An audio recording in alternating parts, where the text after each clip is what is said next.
On the other side, of course, Michigan has been so good defensively all year, but these last two games here, Joel, they've given up their highest rushing totals of the year against Rutgers and Indiana. Is that cause for concern at all? Should there be alarm bells going off for Wolverine fans?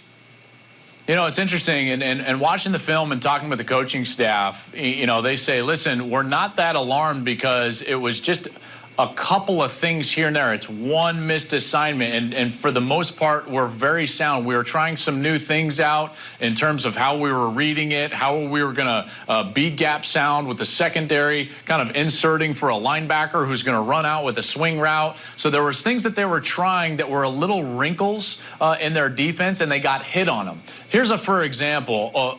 Rutgers had a three-back set in that 80-yard run. That 80-yard touchdown was somewhere they kind of had a kind of a fake reverse, and then they gave the ball to the tailback. They had a couple of Michigan players get out of their gap, and then bang, it's an 80-yard run. Well, Don Brown made an adjustment right away, and he said, okay, anytime they come out in that set, Devin Bush, you're going to have man coverage on the tailback. What happened after that? Rutgers ran it 3 more times for 0 total yards. So they do make adjustments, and I think that's why I'm less concerned about Michigan and more concerned for Ohio State, is because I haven't seen the ability for Ohio State to adjust and fix the problems that we've seen, whereas these one-off problems for Michigan, have they been hurt by them in the last couple of weeks? Yes. Do I see them hurt constantly? No, we don't see it the second or third time. Generally, they fix that hole, plug that leak, and move forward. And for that reason, I fully expect Michigan to come out there and play really solid defense on Saturday.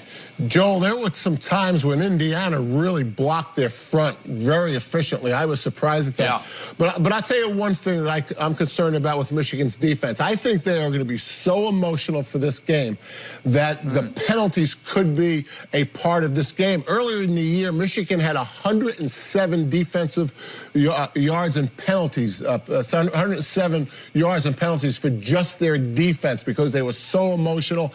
I think they've got to really, I think emotion will help them play the game, but I think that defense has got to relax a little bit with late hits and some of the things that they've been guilty of this fall.